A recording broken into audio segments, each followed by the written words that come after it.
അമ്മ എന്ന് പറയുന്ന ഒരു അസോസിയേഷൻ, അതൊരു എന്താ പറയുക, ഒരു ട്രേഡ് യൂണിയൻ സ്വഭാവമുള്ള ഒരു അസോസിയേഷൻ ഒന്നുമല്ല. ഒരു ഫാമിലി, ഒരു കുടുംബം പോലെയാണ്. 500 പേരുള്ള ഒരു ഫാമിലി. അവരുടെ വെൽഫെയറിന് വേണ്ടിയിട്ട് ഈ തിരുവനന്തപുരത്ത് നിന്ന് ഏതാണ്ട് 25-30 വർഷങ്ങൾക്ക് മുമ്പ് തുടങ്ങിയ ഒരു ആശയമാണ്. ഒരു പക്ഷേ പുറത്തേക്കൊക്കെ പോകുമ്പോൾ മറ്റ് ഭാഷയിൽ ഏറ്റവും വലിയ പേരുള്ള ഒരു അസോസിയേഷനാണ് അമ്മ. ഞങ്ങൾ തുടങ്ങിയത് തന്നെ നമ്മുടെ കൂടെയുള്ള ആൾക്കാർക്ക് വേണ്ടിയിട്ടുള്ള നന്മകൾ, അവർക്ക് ജീവിതത്തിൽ സംഭവിക്കാവുന്ന നന്മകൾക്ക് വേണ്ടിയിട്ടാണ്. അവർക്കൊരു പ്രോബ്ലം ആകുമ്പോൾ അവരെ സഹായിക്കുക, അങ്ങനെയൊക്കെ തുടങ്ങിയ ഒരു അസോസിയേഷനാണ്. പിന്നെ അസോസിയേഷനിലേക്ക് ഒരുപാട് പേര് വന്ന് ചേർന്നു. ഞാൻ ആദ്യം മുതൽ അതിൽ സഞ്ചരിക്കുന്ന ഒരാളായതുകൊണ്ടാണ്. കഴിഞ്ഞ 2 പ്രാവശ്യമായിട്ട് ഞാനാണ് അതിൻ്റെ പ്രസിഡന്റ്. എനിക്കിത്തരം കാര്യങ്ങൾ ഏറ്റെടുക്കാനുള്ള ഒരു വൈമുഖ്യം ഞാൻ അവരെ അറിയിച്ചു.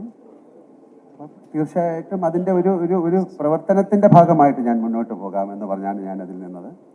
പക്ഷേ ഇപ്പം എന്തുകൊണ്ട് ഞാൻ അതിൽ നിന്ന് മാറി, ഞങ്ങളെല്ലാവരും മാറി എന്ന് പറഞ്ഞാൽ, ഇതിന് ഉത്തരം പറയേണ്ടത് മലയാള സിനിമ മൊത്തമാണ്. കാര്യം ഹേമ കമ്മിറ്റി റിപ്പോർട്ടിൽ ഒരു കാര്യം മാത്രമല്ല ചൂണ്ടിക്കാണിച്ചിരിക്കുന്നത്.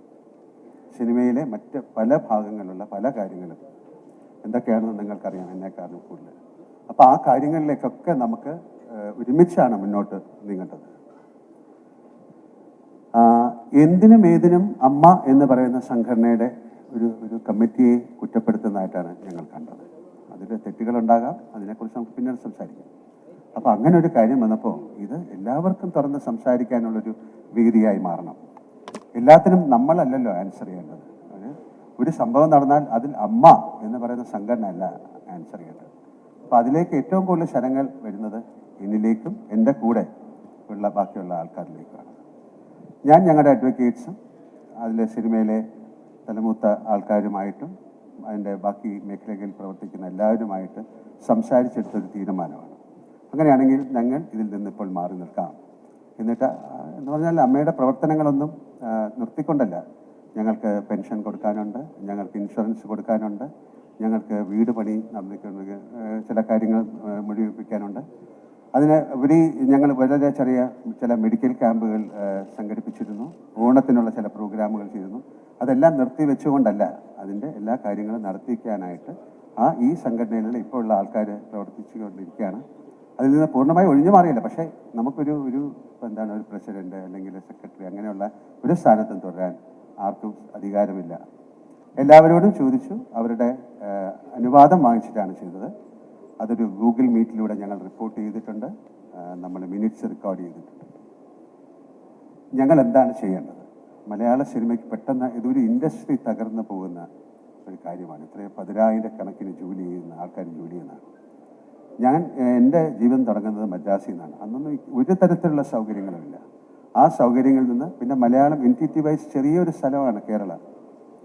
ഞങ്ങൾ വളരെയധികം കഷ്ടപ്പെട്ടു. കഷ്ടപ്പാടിനെ കുറിച്ച് പറയല്ല, വളരെ കഷ്ടപ്പെട്ട് ഉണ്ടാക്കിയെടുത്ത ഒരു ഇൻഡസ്ട്രിയാണ്. ഒരുപാട് നല്ല ആക്ടേഴ്സ് ഉണ്ടായിരുന്ന ഇൻഡസ്ട്രിയാണ്, ഉള്ള ഇൻഡസ്ട്രിയാണ്, ഉണ്ടാകാൻ പോകുന്ന ഇൻഡസ്ട്രിയാണ്. മറ്റ് ഭാഷകളിലേക്കൊക്കെ പോകുമ്പോഴാണ് നമ്മുടെ സിനിമയുടെ മഹത്വം അറിയുന്നത്. അപ്പോൾ ദയവ് ചെയ്ത് ഈ ഒരു ഫോക്കസ് ഞങ്ങളിലേക്ക് മാത്രമായി ഈ സിനിമ ഇൻഡസ്ട്രിയെ തകർക്കരുത് എന്നൊരു അഭിപ്രായം എനിക്കുണ്ട്. കാരണം എല്ലായിടത്തും ഇതിനെ പുറകെ ഒരു സർക്കാരുണ്ട്, അവർ നിയമിച്ച ഒരു കമ്മിറ്റിയുണ്ട്, സർക്കാർ അതിനുള്ള തീരുമാനങ്ങൾ എടുക്കുന്നുണ്ട്, പോലീസുണ്ട്. ഇതിൽ ഒരു കുറ്റം ചെയ്തു എന്ന് പറയുന്നവർക്ക് പിന്നാലെ പോലീസുണ്ട്, അതിൻ്റെ റിപ്പോർട്ടുകൾ തയ്യാറാക്കിക്കൊണ്ടിരിക്കുകയാണ്. ഇത് കോടതി വരെ എത്തി നിൽക്കുന്നൊരു വിഷയമാണ്. അപ്പോൾ അതിൽ ആധികാരികമായിട്ട് ഒരു അഭിപ്രായം എന്നോട് ചോദിച്ചു കഴിഞ്ഞാൽ എനിക്കാണ് അല്ല എന്ന് പറയാൻ ഉള്ളൊരു അവസരം എനിക്കില്ല, ഞാൻ പറയില്ല.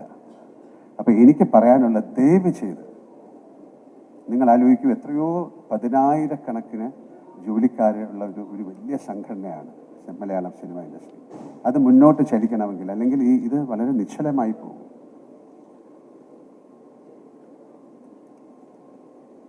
ഒരുപാട് ആൾക്കാർ പറയുകയാണ് ഞങ്ങൾക്ക് പെൻഷൻ കിട്ടില്ലേ, ഞങ്ങൾ എന്താകും. അതായത് നമ്മുടെ ഒരു ഹോസ്പിറ്റലിൽ കിടന്നാൽ ഞങ്ങളാണ് അവരുടെ കാര്യങ്ങൾ നോക്കുന്നത്. ഇൻഷുറൻസ്, ഒരാൾ മരിച്ചു കഴിഞ്ഞാൽ പലപ്പോഴും ഒരു ഹോസ്പിറ്റലിൽ നിന്ന് അവരുടെ ശരീരം പോലും വിട്ടുകൊടുക്കില്ല, ഞങ്ങളാണ് പോയി എടുക്കുന്നത്. ഞങ്ങൾ എന്ന് പറഞ്ഞാൽ ഞാനെന്നല്ല അർത്ഥം, ഞങ്ങൾ ഉൾപ്പെടുന്ന ഒരു അസോസിയേഷൻ. അമ്മ അസോസിയേഷന് ഒരുപാട് തെറ്റിദ്ധാരണകളുണ്ട്, അല്ലെങ്കിൽ വിയോജിപ്പുകളുണ്ട്.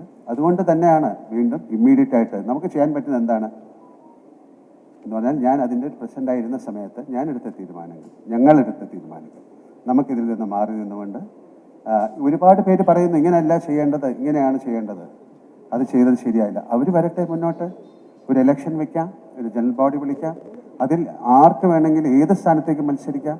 നീ മത്സരിക്കാതെ ഒരു തീരുമാനമെടുക്കാം, അവർക്ക് അമ്മ എന്ന് പറയുന്ന സംഘടനയെ ഞങ്ങളെക്കാട്ടിലും മുന്നോട്ട് നയിക്കാം. ഇതൊരു തോൽവിയോ അല്ലെങ്കിൽ ഒളിച്ചോട്ടമോ എന്നല്ല. ദൈവീത മനസ്സിലാക്കുക, ഇവിടെ വീണ്ടും നിന്ന് കഴിഞ്ഞാൽ വീണ്ടും ആ ആരോപണങ്ങൾ മുഴുവൻ ഞങ്ങളിലേക്കാണ് വരുന്നത്, അൺനെസസറി ആയിട്ട്. അപ്പോൾ അത് നിർത്തിക്കൊണ്ട് നമുക്ക് ഈ മലയാള സിനിമയെ തീർച്ചയായിട്ടും രക്ഷിക്കണം.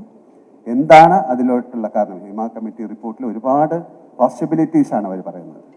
മറ്റ് ഭാഷകളിൽ നിന്നെല്ലാം ഇത്തരത്തിലുള്ള കാര്യങ്ങൾ വേണമെന്നുള്ള നിർദ്ദേശം വന്നിട്ടുണ്ട്. അത് സംസ്ഥാന സർക്കാർ എടുത്ത നല്ല തീരുമാനമായിട്ടാണ് ഞാൻ കാണുന്നത്, ഹിമ കമ്മിറ്റി റിപ്പോർട്ട്. അപ്പോൾ അത് വരട്ടെ, അതിലെന്താണ് പറഞ്ഞിരിക്കുന്നത്, അതിൽ ഇത്തരം കാര്യങ്ങളെക്കാട്ടിലും കൂടുതൽ എങ്ങനെയാണ് നമുക്ക് ഒരു നല്ല ഒരു ഇൻഡസ്ട്രി ആയിട്ട് ഇത് മുന്നോട്ട് പോകാൻ സാധിക്കും എന്നുള്ളതാണ് കൂടുതൽ പറഞ്ഞിരിക്കുന്നത്. നമുക്ക് എല്ലാവർക്കും ചേർന്ന്, മീഡിയ ഉൾപ്പെടെ, നിങ്ങൾ വളരെയധികം സഹായം ഞങ്ങൾക്ക് ചെയ്തിട്ടുണ്ട്. കാരണം അമ്മയ്ക്ക് ഏറ്റവും കൂടുതൽ നല്ല ഷോകൾ തന്നിരിക്കുന്ന മീഡിയയാണ്. ഞങ്ങളിപ്പോൾ പോലും മനോരമ അവരുമായിട്ടൊരു അസോസിയേഷനിൽ ചേർന്ന് ഞങ്ങളൊരു ഷോ ചെയ്തിട്ട് അതിൽ നിന്ന് കിട്ടുന്ന ആ ബെനിഫിറ്റ് ഞങ്ങൾ വയനാടിന് കൊടുക്കാൻ തീരുമാനിച്ചിരിക്കുകയാണ്. അതുപോലെ കാർഗിൽ ഷോയ്ക്ക് സമയത്ത് ഞങ്ങൾ ചെയ്തിരുന്നു, പ്രളയത്തിൻ്റെ കാര്യത്തിൽ ചെയ്തിരുന്നു. അല്ലാതെ ഒരുപാട് ചാരിറ്റി പ്രവർത്തനങ്ങൾ ഞങ്ങൾ ചെയ്യുന്നുണ്ട്. പലർക്കും അറിഞ്ഞുകൂടാത്ത പല കാര്യങ്ങൾ ഞങ്ങൾ ചെയ്യുന്നുണ്ട്. അപ്പോൾ ഇതൊരു വലിയ ഇൻഡസ്ട്രിയാണ്, വളരെ കഷ്ടപ്പെട്ട് പടുത്തുയർത്ത ഇൻഡസ്ട്രിയാണ്. അങ്ങനെ ആൾക്കാർക്ക് എന്തെങ്കിലും ഒരു ബുദ്ധിമുട്ടുണ്ടെങ്കിൽ നിങ്ങൾ അവരെ പോലീസിനോ അല്ലെങ്കിൽ അതിനെ അമ്മയെ അറിയിച്ചു എന്ന് പറയുന്നതുകൊണ്ട് മാത്രമല്ലല്ലോ, അമ്മയ്ക്ക് അതിലെ മെമ്പേഴ്സിൻ്റെ കാര്യങ്ങൾ എടുക്കാം. ചില കുറ്റങ്ങൾ ഉണ്ടായേക്കാം, അതൊരു അസോസിയേഷനായി ബന്ധപ്പെട്ട് കിടക്കുന്ന കാര്യമാണ്. അല്ലാതെ അപ്പോൾ എല്ലാവർക്കും, അമ്മയിലുള്ള എല്ലാവർക്കും ഇതിനെതിരെ സംസാരിക്കാം. അമ്മയ്ക്ക് മാത്രമല്ല, സിനിമയിലുള്ള എല്ലാവർക്കും ഇതിനെക്കുറിച്ച് സംസാരിക്കാനുള്ള സമയമാണിപ്പോൾ.